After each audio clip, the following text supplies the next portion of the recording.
Alrighty, so welcome back to another Secrets of Power card review, and this one might just include the most busted card from the set, so stick around as I go through all these new cards and tell you why I think this particular one is gonna potentially change the landscape of Premier.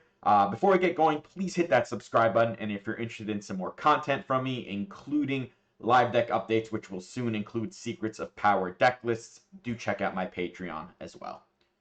Alright, so for those of you who are new to these card reviews, what I do is I start with the leaders, and then I go into the preview cards and I separate them by color, and I also separate the higher value or more powerful cards from the rest of the pool, where I bundle some lesser cards, draft cards or cards that I just don't think there's much to say about. If you're interested to hear about the crazy new card, you can, wait a little, and I'm sure it'll pop up.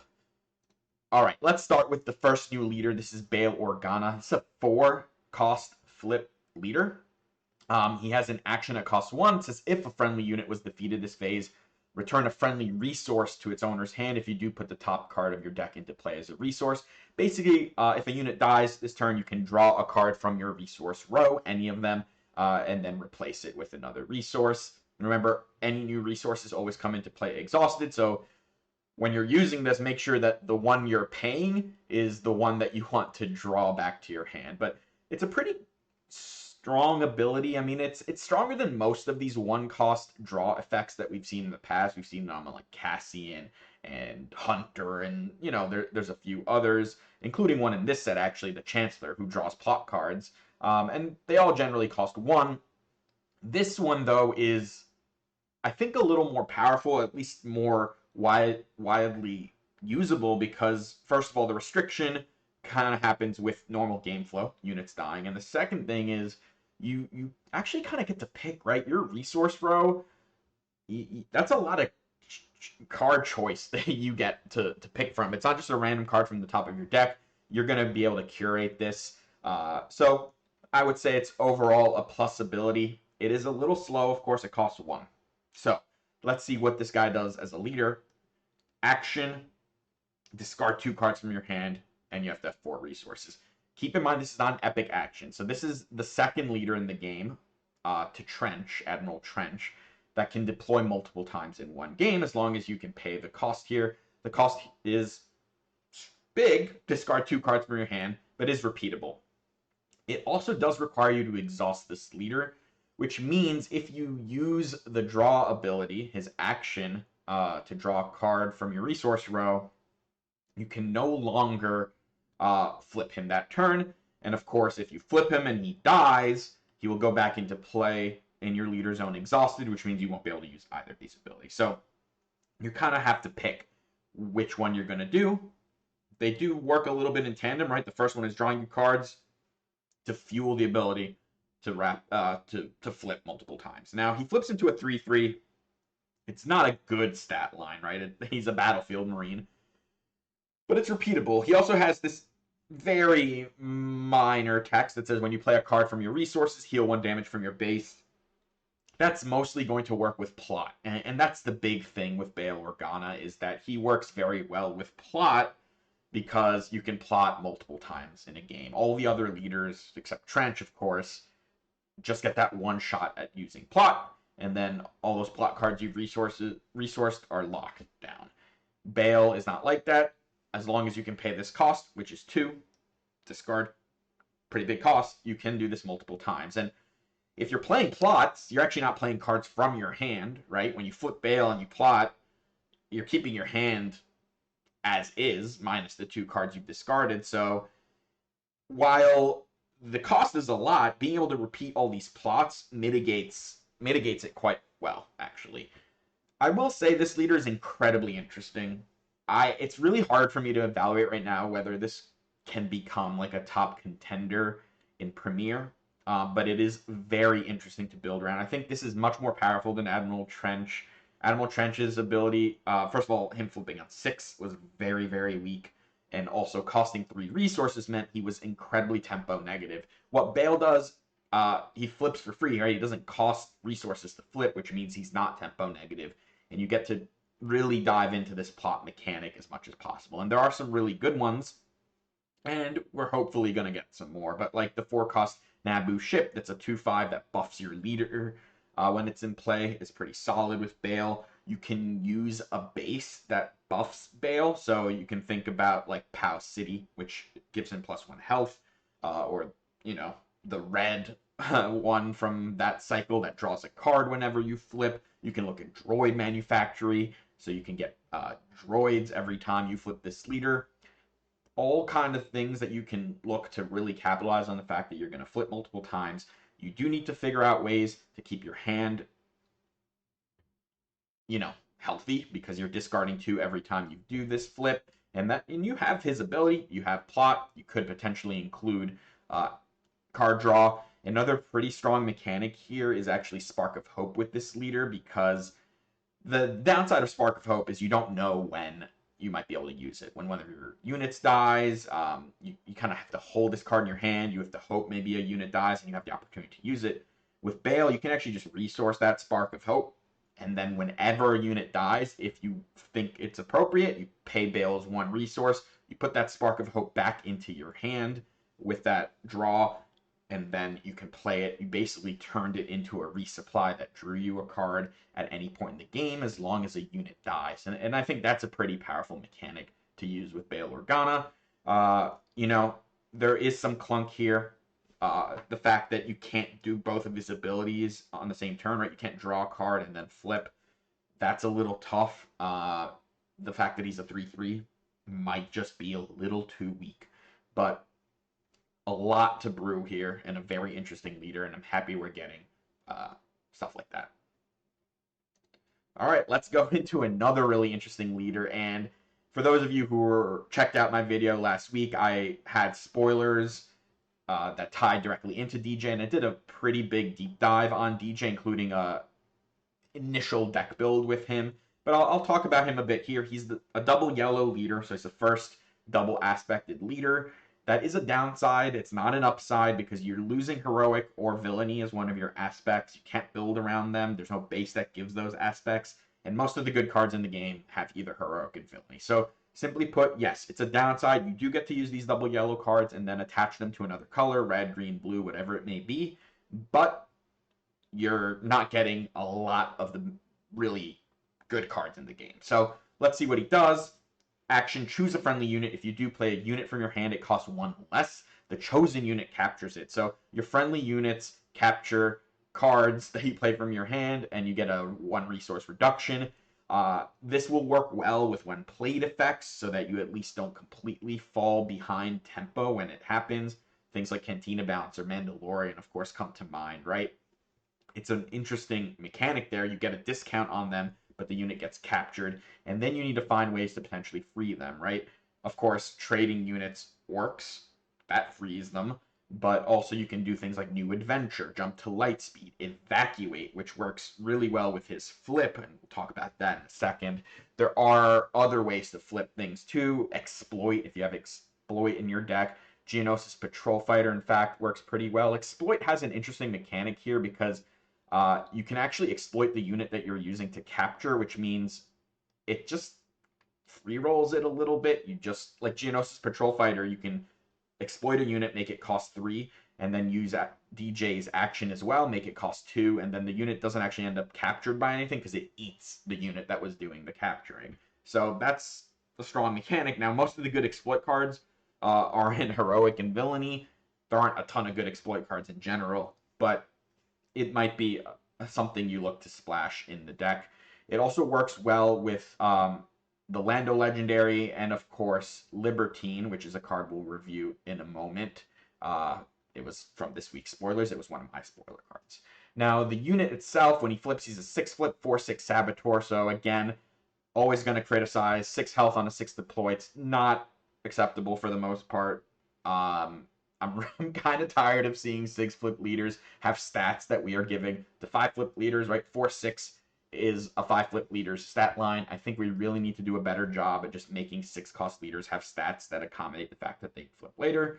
But anyway, his ability says friendly units that are rescued enter play ready. So what you can try to do with him as a unit is create sort of a jailbreak scenario where you have a few units captured under one of your own units. You flip DJ and then you do something like New Adventure, or even better, Evacuate, where you'll return every unit to their owner's hands and all your captured units will just come into play ready to go and attack. So he is another very interesting build around leader, and we'll see if he can make waves, although currently I'm a little skeptical because, again, no villainy or heroism cards to run with this guy.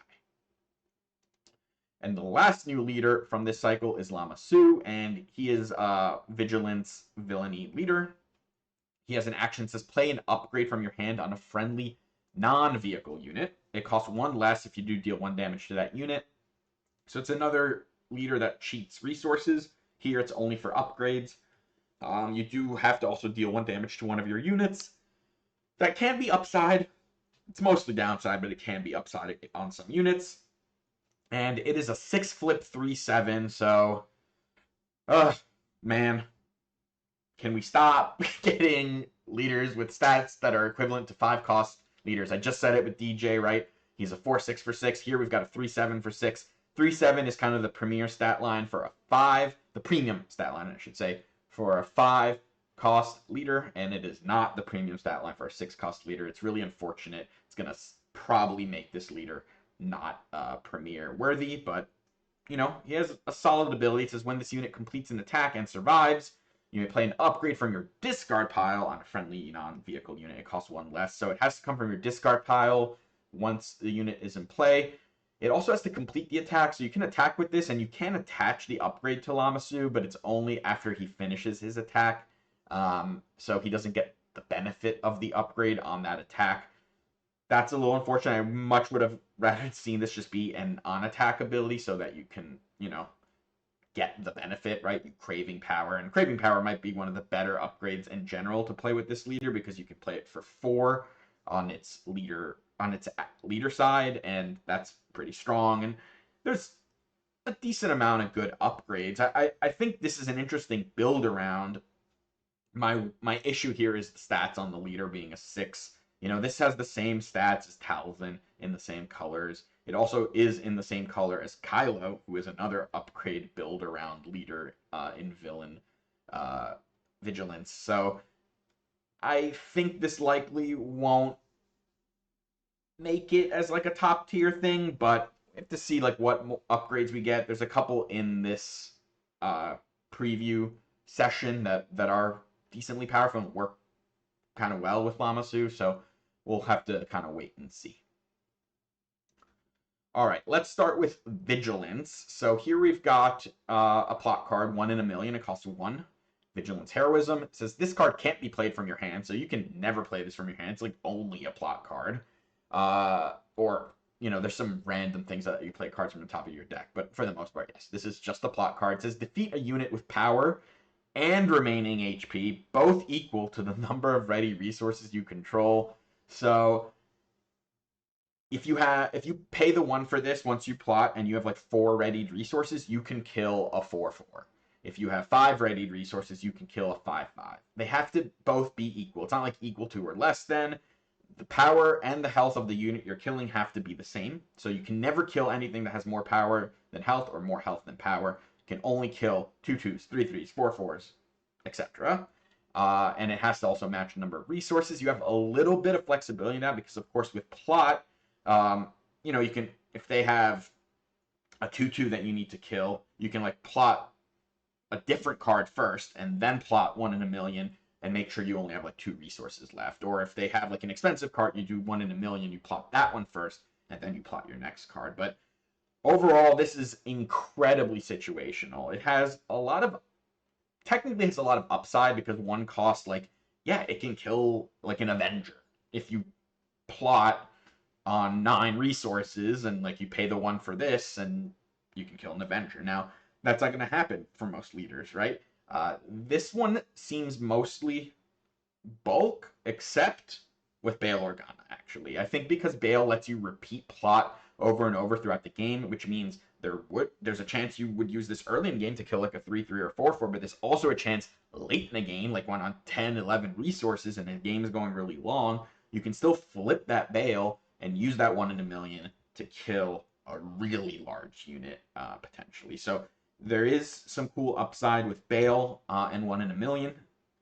Most of the time, I think you probably can't afford to include a card like this in a deck because of just how situational, right? You need to draw it right before you flip your leader. You can't play it from your hand. That turn where you're flipping your leader, it needs to really line up. It's a complete dead draw after you've deployed your leader, unless, of course, you're playing with like Bale or Trench. So, and Trench isn't heroic, but yeah. So 1 in a million, it's an interesting card.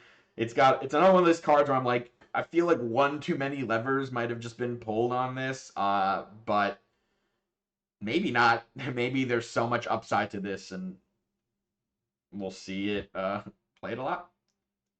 All right, next is Treya's Acolyte. It's a 2/4 for Sith villainy vigilance, and there's nothing particularly special about this other than the fact that this can help fill out Force villainous curves, which do struggle a little bit in their curve. Like there aren't a ton of good early Force villainy units.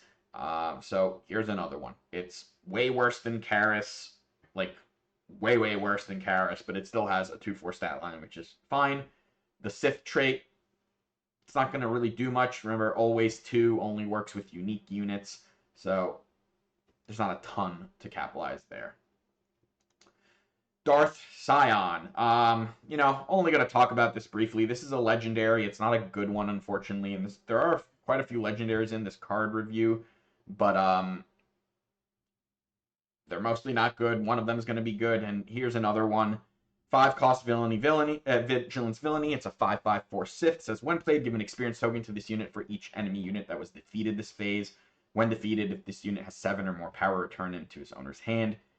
So if 2 units die, it's a 5-cost 7/7, and that's really like the minimum before this is better than like other cards that don't see play. Like Old Daka is a 5-cost 6/6 with upside, right? It can defeat your own knight units to re-trigger them, and Old Daka doesn't really get a lot of play.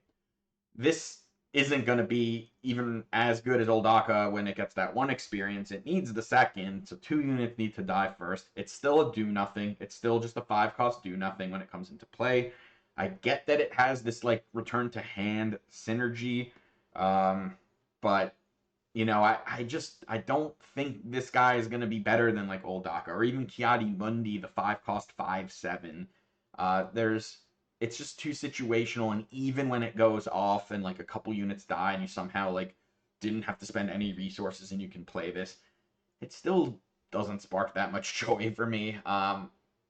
I'll continue to kind of criticize legendaries until we start getting good ones. This set, I think, so far, we're definitely in the double digits. Legendaries might be the weakest since Twilight. Actually, almost certainly is the weakest batch of legendaries since Twilight. I'm not seeing any staples thus far as legendaries. There are some that I think we'll probably see some play, but overall, the power level on the legendaries is very weak in this set. It's really going to affect pack opening. All right, here's an upgrade. It's Creditor's Claim, Vigilance Villainy. It says attach unit gains when defeated. You may defeat a unit with 3 or less remaining HP, and it gives +2/+2.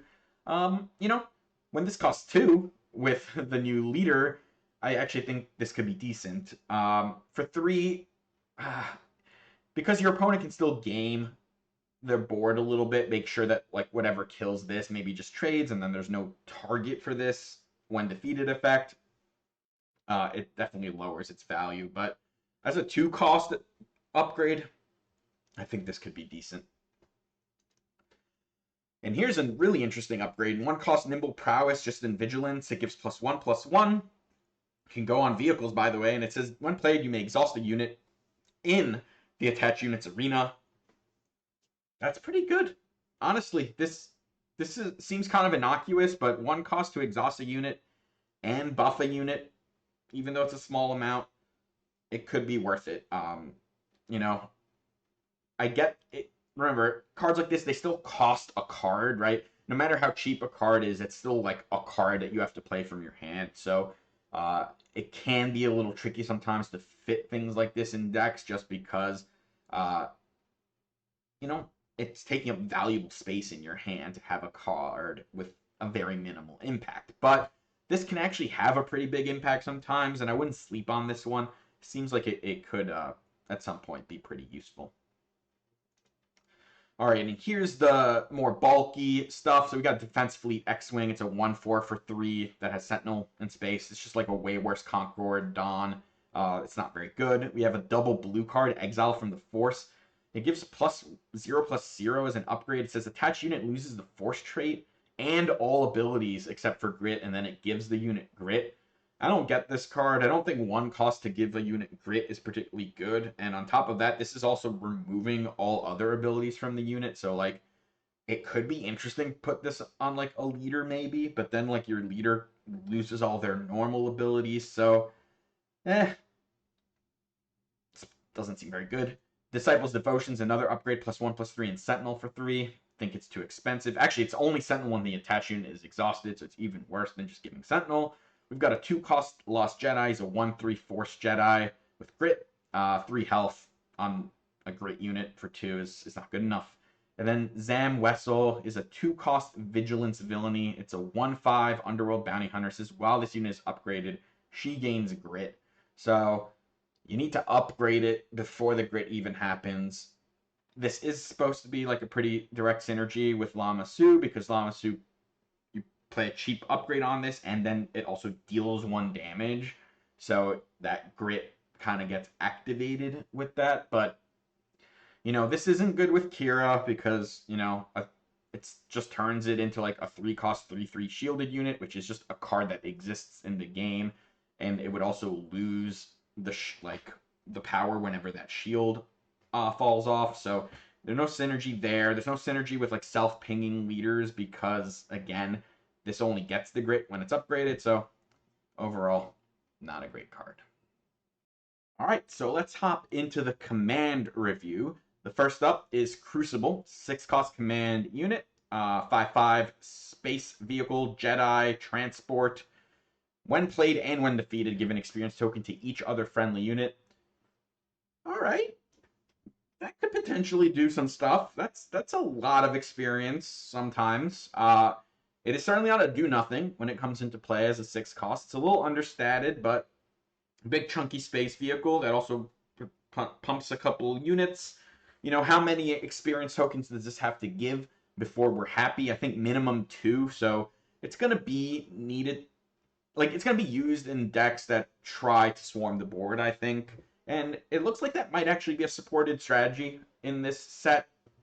It has a when defeated trigger, which means Krennic could make it cost 1 less. So in like a villainy blue-green, that might be useful. But yeah, overall, it's a solid role player.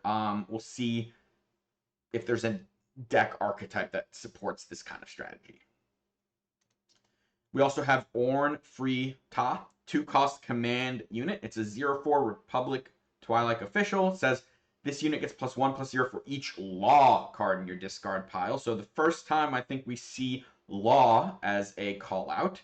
And this is when played, search the top 10 cards of your deck for a law card, reveal it, and draw it. So, you know, I'm not going to do the math right now. You need probably around 10 law cards in your deck. Maybe like you can go down to 9 or 8. But for the most part, right around there to justify playing this, and then it will mostly draw you a card. The issue here is that it has no power on turn 1, and it won't for a little bit, right? You'll like have to play these law cards, and then, you know, it grows into like a 1/4. That's not great. Like, when is this fitting the curve? It's not so much a turn 1 play, unless you really are just trying to like play high health units on the ground, and then maybe you're buffing them with like other things. Look, it's decent. It fits into that same vein as like Mazameda does in double green, or Poggle does with like when you play a unit, you make a token. Like these units that are like value units that you play early. This does present more value actually later in the game, where like you can play this for cheap, draw a card, and maybe it's a 3/4 or even a 4/4 or something. So there's upside here. There's also a lot of downside, just the fact that this probably has to take up a 2-cost slot in your deck, which means sometimes you are playing this on turn 1, which means it's not helping you on the board at all.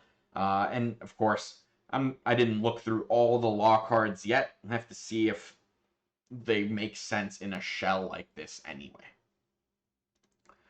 All right, here's a really interesting card though. This is Trade Route Taxation. It is a law card. It's a 2-cost command event. It says choose an opponent. If you control more units than that opponent, they can't play events for this phase, and it has plot. So this is an interaction shutdown card.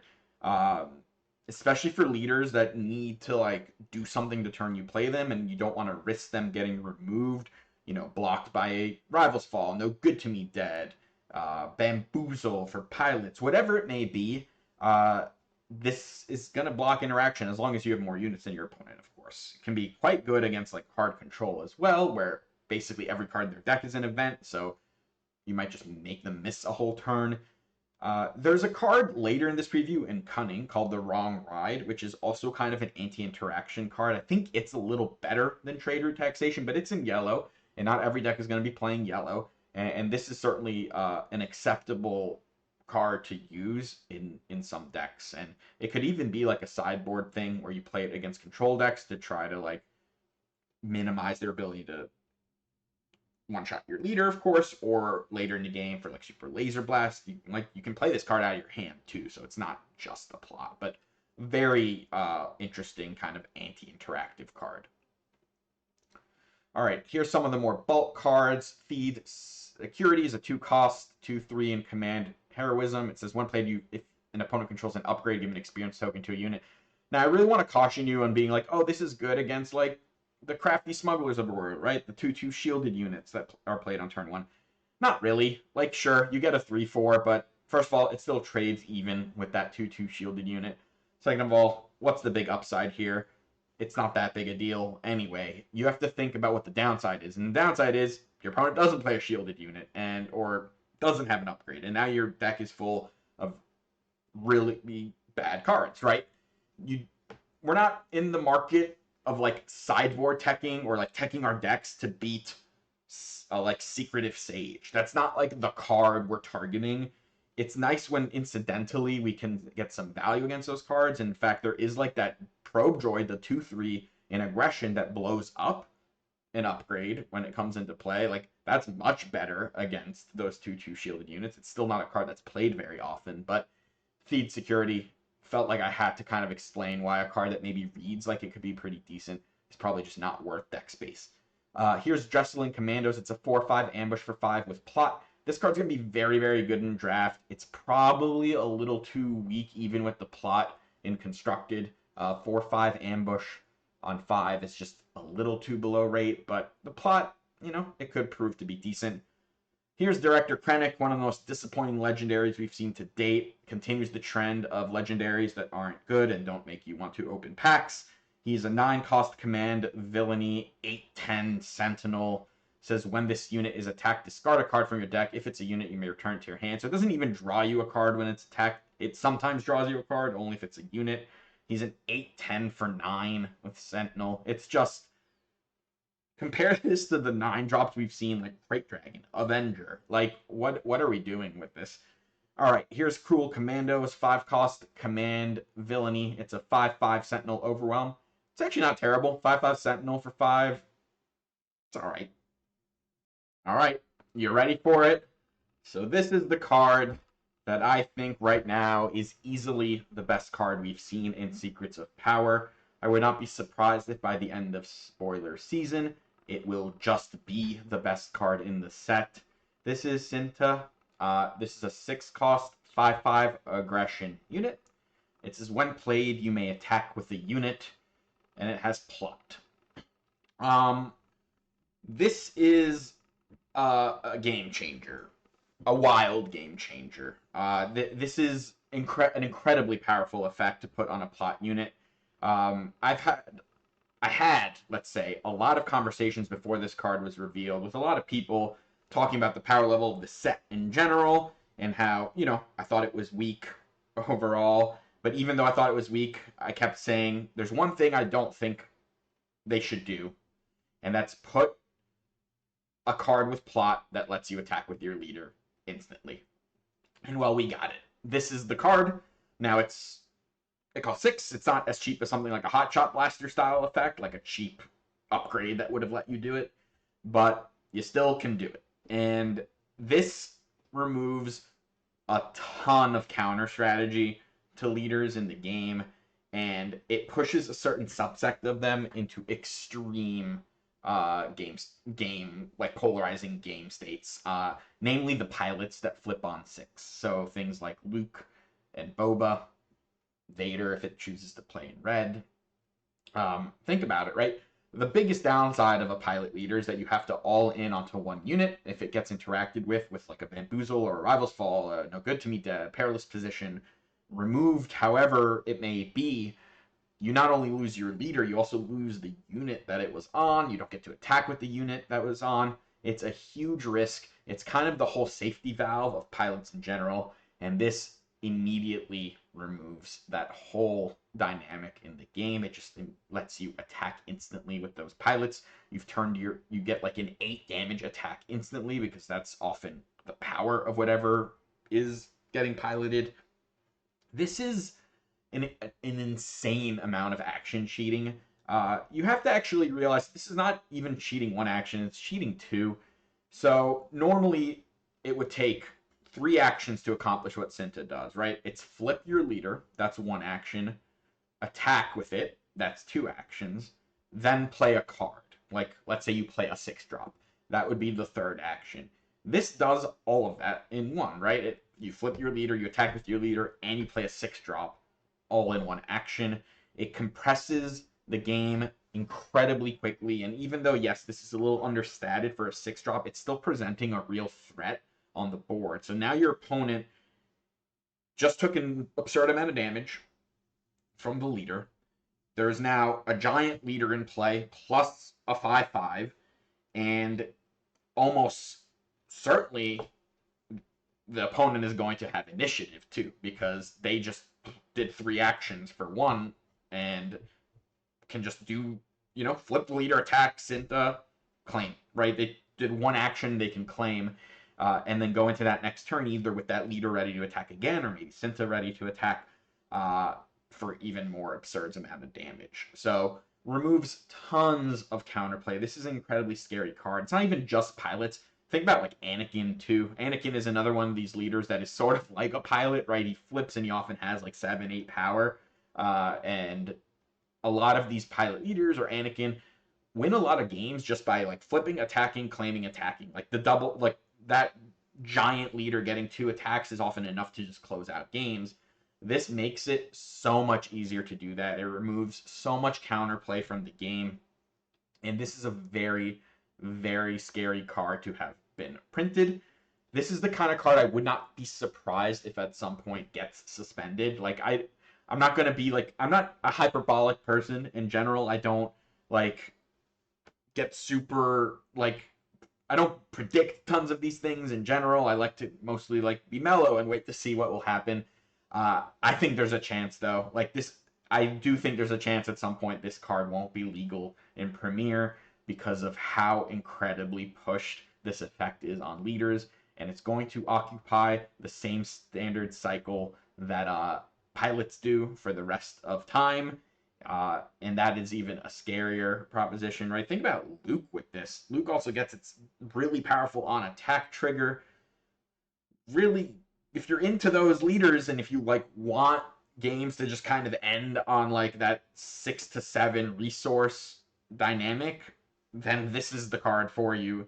But yeah, this is very, very powerful. On to the next.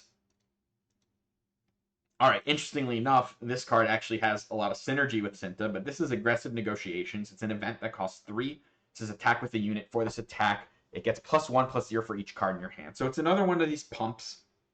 It's a little more expensive than most pumps we've seen, right? This costs 3. And you do need to realize that you need a lot of cards before this is worth it, right? Surprise Strike is 2 to deal 3. If you have 4 cards in your hand and this is the 4th, When you play this, you're down to 3. Then you've turned this into a surprise strike that costs 3. That's not great. Usually need it to be doing 4 or more damage. Now, how often is that going to happen? It depends. You can look at this in like a Dedra leader, for instance, who's potentially drawing cards, wants to draw cards early to get that raid on, and then maybe this is going to be doing 4 or 5 damage.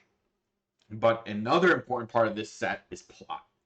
And what plot does means you might not play as many cards. And I mentioned the synergy here with Cinta. Well, think about this. We just did our Cinta turn. We attacked with our giant leader. We have our 5/5 Cinta. We didn't spend a single card that turn from our hand because we just played our 6-drop from the row. Next turn, we draw 2 cards. We just don't resource. And then we play aggressive negotiations on whatever unit has survived. It can easily do 5 damage at that point, and that is closing. That is a ton of damage. That's between 2 actions. You could do close to 20 damage sometimes, just from your flip leader, attack with Cinta, claim, aggressive negotiations next turn. That is absurd amount of damage potential, so don't sleep on aggressive negotiations. I think there is room for this card to be the pump of choice in some decks. Not all decks. There is, of course, a floor here that is not great, right? A lot of decks do play a lot of cards from their hand, and then, like, especially an aggro deck that's playing a lot of 1-drops and stuff like that, it's probably not going to be holding onto a large hand often, but I think some decks can certainly use this as a finisher. All right, we got Sudden Ferocity. Here's another plot card. 3 cost, gives +3/+0. That's all the text. Now, not giving any health is a bit problematic sometimes, but this is another one that maybe works with Dedra because she already has that 5 health. You can flip her if you've turned on that rage. She can immediately attack for 7. That's a lot. Like, if over 2 actions, if you can do this, and then maybe your aggressive negotiations hit for another 12. Like, there's room potentially to include a card like this. It's not a high value card, but I don't think it's like a complete waste necessarily, even though it doesn't give any health. All right, here's another legendary, another one that probably won't be good enough, but it is at least got interesting text. It's a 4-cost Vigilance aggression unit. It's Dryden Voss. He is a 2/5 underworld, and he says on attack, you may double this unit's power for this attack. If you do, this unit doesn't ready during the next regroup phase. So, all right, if you don't upgrade this at all or pump this with anything, it's terrible, right? It attacks for 2, or you can make it attack for 4, but then it doesn't ready next turn. That's abysmal. If you start thinking about pumps, all right, let's say we Hot Shot Blaster this. It attacks for 4, you can make it attack for 8. Well, with the double, but then it doesn't ready. Well, the Quinlan unit, the 4/5 Quinlan unit from Legends of the Force, actually does that exact amount of damage with the Hot Shot Blaster. It would attack for 6 plus the extra 2 from its ability, and it would ready. So that's no good. If you surprise strike this, yeah, you hit for 10. Quinlan actually hits for 9 in that situation, but readies. So it's not enough to just do a pump. You need some other stuff going on here. Potentially giving this raid upgrades and then using readying effects that let you like ready low power units. There's like Grand Inquisitor, of course, as the leader, who's not a great leader, but has an infinite combo, which we'll talk about soon. But anyway, Dryden, I think it's going to be too much work to make this go off, but because of like the ceiling here of like, well, you do infinite damage, right? You put like 2 upgrades on this and your opponent couldn't interact, and it just like bam, like crushes the opponent. So let's not say it's a complete waste of space. It's just going to be, I think, a little too niche. All right, here's a really good one. Warrior of Clan Ordo is a 2-cost 3/3 in aggression. It's got the Mandalorian trait. It's not a particularly relevant trait, but has it on attack. You may disclose red. If you don't, deal 2 damage to your base. So it has this little bit of a negative on attack effect. It's very easy for the most part to manage it. So in a lot of decks, this could just be another Battlefield Marine who is solid. It's not like the best 2-drop in the game anymore, but is a solid thing to include. But where this really shines, of course, is with the Padme leader, because this you can just turn this disclose effect into upside making this Padme deal 1 damage to anything you want. So all of a sudden, this Warrior of Clan Ordo can kill all those 4 health turn 1 plays. It can kill 2/2 shielded units on turn 1 by pinging with Padme's ability.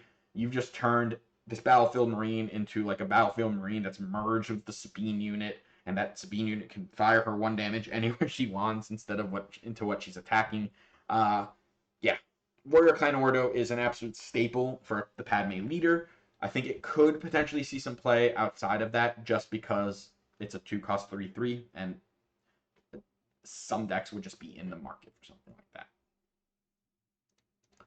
All right.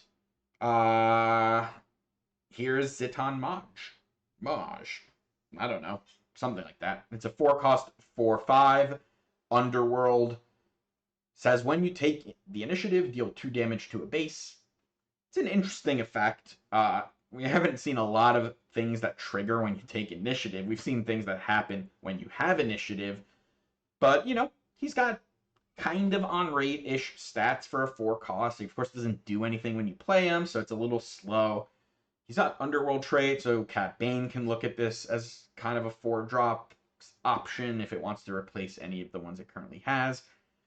I don't think the power ceiling is very high here, but it's not bad, and, you know, maybe this ability is going to end up being, like, really impactful, where you can just, like, play it, claim, start, like, dealing, like, it's not even ping damage, like, pseudo ping damage to your opponent's base just incidentally. So, interesting card. All right, here we got another legendary, another one that doesn't do anything. It's Confidence in Victory. It's a 10-cost villainy aggression event. It says, play only as your first action in the action phase. Choose an arena at the start of the regroup phase. If you're the only player who controls units in that arena, you win the game. So it's an alternate win condition card, but the devs certainly made sure this was never, ever, ever, ever going to be good enough because they put infinite restrictions on this. This costs 10. It has to be the first thing you do in the turn, which means you can't even cheat this out with things like Galactic Ambition because then this won't be the... Actually, Galactic Ambition can't even play events. I don't know. You're my only hope. Nope, that can't play villainy things. As I have foreseen. There we go. That's one that would discount this, but you can't because it wouldn't be the first action anymore. You have to pick an arena. Your opponent knows what arena you've picked. It's not even you have to have more units than your opponent in that arena. You have to have the only one who controls units in that arena. It's just never going to work. And if it works, anything you would have played would have worked. Like anything. Like the only way this is ever going to win you a game is if you were going to win the game by falling asleep anyway. So, yeah. All right, here's some others. We got Academy Disciplinarian. This one's actually not that bad. It's a 3/4 for 3 that says one play you may deal 1 damage to a friendly unit with 2 or less power and ready it. You could ready that Dryden that got exhausted. You can ready your turn 1 plays in some cases. Maybe some raid units that have low power. Maybe Dr. Purging to draw an extra card. He's interesting. We've got Hunting Assassin Droid is another Underworld 3-drop. So get so many of these Underworld. He's also Bounty Hunter. He's a 3/4 for 3 in villainy aggression. It says while an enemy unit is damaged, this gains raid 2. So of course you can think about Cad Bane with this because usually there's something damaged. Again, I don't know if it's going to be better than any of the 3-drops in the Cad Bane deck. That's kind of the issue, is there's so many good ones that will this be better than any of them? I don't think so, but maybe. Then we've got the Republic Auric Starfighters, a 3-cost 2/3 space unit with grit. This one's mostly filler, just too low impact. All right, let's get into the cunning cards, and we've got Darth Treya as the first one, and this is probably the best legendary we saw this week, and we did see quite a few of them, and it's not like the most exciting card ever, but it is solid. It's a 3-cost cunning villainy unit. It's a 2/5 with the Force and Sith traits, and it has an interesting on attack. It says, on attack, you may ready a non-unit leader, and make sure you read that 5 times. Non-unit leader. That means your undeployed leader. You can ready that card. So if you use the ability with your leader, you can then ready it and use that ability again, which is a cool ability. this is a solid card. This is one that if it had a different name could have just been an uncommon most likely on its like power level scale. But here we go. One of the better legendaries in the set is this pretty okay-ish card. And what I think this does the best is fill the force curve for villain yellow, which currently basically had one good unit, which was Shin Hati, and this gives it a second solid turn 2 play, a sturdy unit with 5 health that will most likely survive. It works really well actually with Talzin, because Talzin has a good ability that triggering it twice with Darth Treya will be powerful, right? You can attack with your 2-drop, get the force, use Talzin's ability, attack with Darth Treya, ready Talzin, get the force back, use the ability again. Sequences like that could be interesting. In other cases, there's not a lot to do, except we have to talk about the infinite combo. So here are the other cards involved in this infinite combo. It needs the Grand Inquisitor Leader, and it needs the card The Tragedy of Plagueis. This does require you playing either Darth Treya or Tragedy of Plagueis as an off-aspect card in Grand Inquisitor. So if you're in Grand Inquisitor Blue, Darth Treya would cost 5. If you're going to go Grand Inquisitor Yellow, Tragedy costs 7. I think Blue probably makes more sense, but basically, if you have Darth Treya in play and you have the opportunity to play Tragedy of Plagueis and target it, you can now go infinite with Grand Inquisitor's ability. You can attack with Darth Treya, ready it with Grand Inquisitor, and just keep going over and over and over again, because damage does not defeat Darth Treya, so it doesn't matter how many times you use Grand Inquisitor's ability on this, it will not die. So the way to interrupt this combo from your opponent, once Tragedy has been played, they would need either hard removal, something that can remove Darth Treya without damage, so takedown, Rival's Fall, things like this, right? Or a way to debuff her attack so that she doesn't actually do any damage. Once she goes down to 0, you can Grand Inquisitor can do this ability over and over again, but it won't actually do any damage. And no, you cannot stall the game out by saying you're going to do this Grand Inquisitor ability over and over again. There are shortcutting rules in this game, which means your opponent can ask you how many times you want to activate, and you can say 1,000,000, and then you just shortcut that 1,000,000 times, and then you have to stop. So no, you cannot infinite loop and go to time by readying a Darth Treya that has no power. The other way to actually stop this loop would be to buff Darth Treya's power somehow, so that Grand Inquisitor would no longer be able to target her with his ability. So I don't think this combo is amazing, but it is a 2-card combo, and that is something worth at least pursuing and at least remembering, because it is definitely the easiest like combo we've had in this game. There has been another infinite combo involving Sand Hill. I don't even remember what it is, because it involved like 4 or 5 cards and tons of resources and things in play. It was just completely not practical. This is actually kind of practical, right? You pay 5 for Darth Treya. If your opponent can't immediately kill it and you like claim and then just go Tragedy on this, they don't have like that many things they can do. There are some.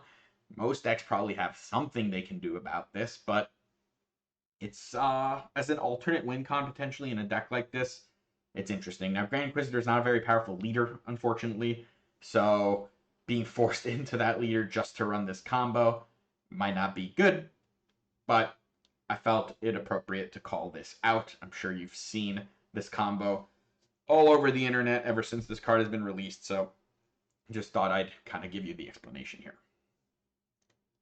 Next, we got Libertine, and this was one of my 3 spoiler cards. And this card is basically a card that's only ever going to be usable in DJ, I think. It's a 4-cost double cunning card. It's a 3/7 Underworld Vehicle Transport.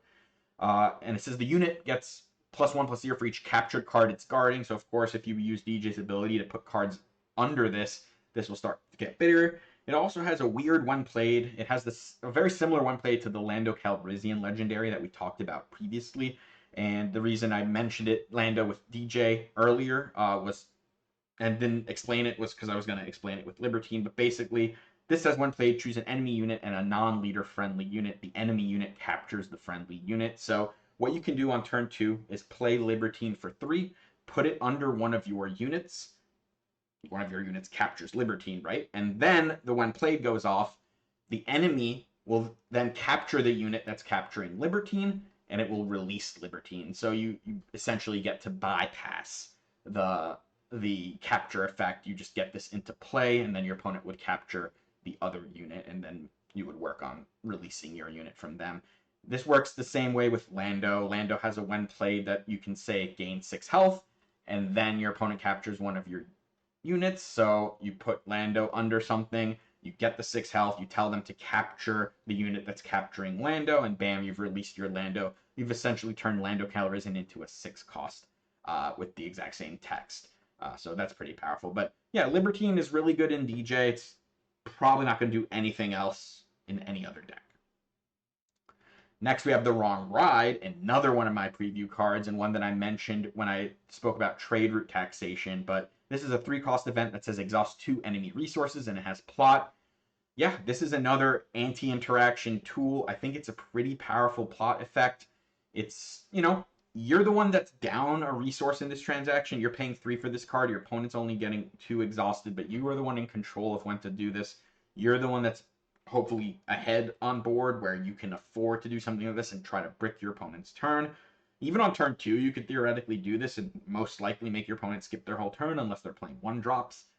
So a lot to do here. Where I think this card can go absolutely wild is actually with the Han 4 pilot, who you can immediately flip, plot, exhaust some of their resources, and then you're going to ready a bunch of your own. You could do something like an 8 or 9 resource on your own, and then make your opponent only have 3 resources that turn if you could play the Wrong Ride in that deck. So I think you can create absolutely absurd flip turns with Han 4 and the Wrong Ride. So look at that, but also I think it's a card that could fit into a decent amount of decks as a situational turn messer upper. All right, we got Ebon Hawk. It's a 3-cost 3/3, so not impressive stats for a space unit. It says on attack you may disclose heroism or villainy. If you disclose heroism, this gets +2/+0, and if you disclose villainy, the defender gets -4/-0. I'm only really calling this out because it can maybe work well with Padme as another card that just lets you disclose and use her ability. Interestingly enough, any decks that can play both villainy and heroism cards, like Chancellor Palpatine from Twilight, get that extra buff from this. But of course, the villainy half of this is only good if your opponent, if you're actively trying to trade in space. Otherwise, it's complete wash. It's okay. This one's decent, but not spectacular. All right, and here's some more filler cards. We got Emissaries Sheathipede. It's a 2-cost, 2/4. The Separatist vehicle transports is when defeated. Each opponent may ready a resource. So you're getting spotted an extra health on this, but then you're getting the downside where your opponent can ready a resource if they defeat it. It still could fit in some decks that just are trying to get sturdy space units into play, mostly aggressive decks. Kazuda, of course, can negate this effect, stuff like that. We got Lone Shark. He's a 2/5 ambush raid, 1/4. The stats aren't good enough. The only deck I could see maybe wanting a card like this is the Boba Hero, where this can then become a 4-power ambush, and then it's a 4/5 ambush for 4. It's a little more exciting. Cicatro Vixago is another one of my spoiler cards. I talked about it more in the video, but this is a 3-cost 3/4 Underworld. On attack, reveal the top card of your deck. An opponent may pay 1 if they don't draw a card. It's an okay effect, but your opponent has agency in how it works. It's a little understated in my opinion, right? 3/5 is kind of the benchmark for 3-drops. Underworld, again, it works with Cad Bane, but the 3-drops in the Cad Bane deck are usually better than this. So overall, I don't think this will really find a home. We've got Undercover Operations, an event that says ready a unit that was played this phase. If it costs 3 or less, create a spy token. So it has to be a unit that was played this phase. So it means you've spent resources this turn, and then you have to spend another 3 to ready it. That seems really, really difficult to do. Of course, you can ready tokens with this, and then you would get another token, but 3 cost. This seems way overcosted to me. And we've got Krea's Whispers. It's a 2-cost event that says draw 3, then put a card from your hand on top of your deck and another on the bottom of your deck. So we finally do get to put cards from our hand back on top of our deck, something like Yoda can do. Unfortunately, you're not getting a card out of this, right? You're just filtering. You're actually down a card by playing this. because sorry, you're card neutral by playing this, so that's not great for a 2-cost card. Um, you are putting a card on top, which means some of the cards that like cheat off the top of the deck are interesting, but those cards are usually resource cheating cards, and you've just spent 2 resources on this, so you've kind of undone all the resource cheating that you would have been able to do with like You're My Only Hope or As I Have Foreseen and things like that. So yeah, this card probably not gonna gonna be as good as Brainstorm was in Magic. All right, so let's wrap it up with the villain heroism neutral cards. I'll start just talking a little bit about Restore Freedom. It's a 2-cost heroism event. It says play a unit from your hand. It costs 1 less for each heroism aspect icon among friendly units. Um, this is another very safely crafted resource cheating card. Probably too safe again. So for this to go off, I mean, if you have 4 heroism units in play, and 4 is a lot of units, not a lot of decks stick 4 units into play, you get to cheat 2 resources. At that point, you've gotten to like You're My Only Hope.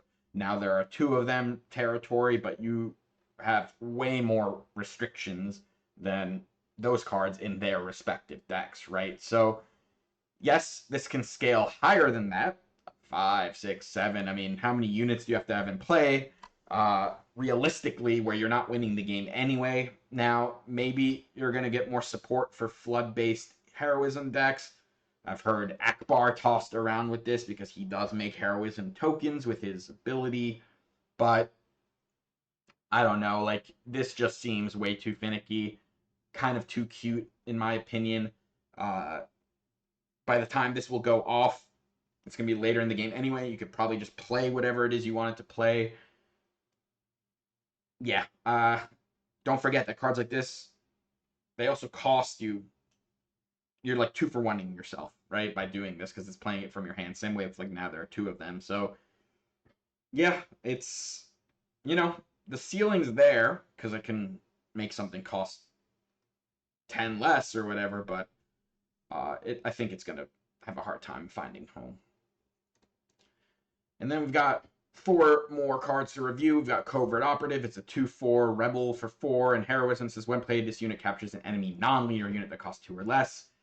The rate's not good on that. We've got Sith Assassin. It's a 2-cost 3/2 Force Sith with Hidden. You know, it's a 2-drop Force unit with 3 power. It's okay, but the issue these days is 3/2s do not fare well in a meta where 2/4 is the new baseline, and there's also 2/2 shielded units. So even with the Hidden, I think it's probably too low impact.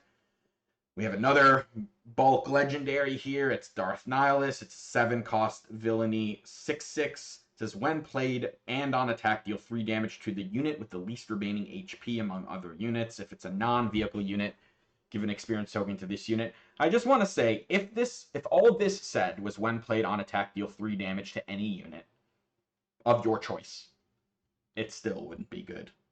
But not only does it not do that, it has to only deal damage to the unit with the least remaining health, which means you have to like often kill something you don't want. On top of that, if you're the player with the unit with the least remaining health, it's gonna shoot your own stuff. That's really bad. Yeah, you get an experience sometimes. Yes, it has an on attack that does this again, but it's also understated. It's a 6/6 for 7.